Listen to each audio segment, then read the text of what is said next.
السلام علیکم۔ مخاطب رپورٹ خوش آمدید۔ انسپیکٹر طارق وڑائچ SHO تھانہ ملکوال کی ہدایت پر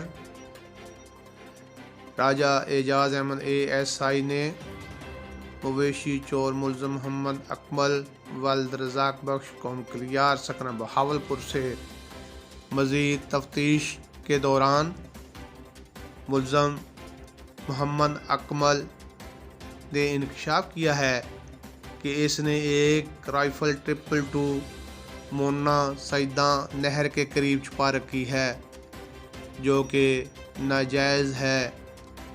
ملزم محمد اکمل کی نشاندہی پر مونا سیداں کے قریب نہر کنارے سروٹوں سے رائفل 222 بمِ روند برآمد کر لی گئی اور مقدمہ درج ہو گیا۔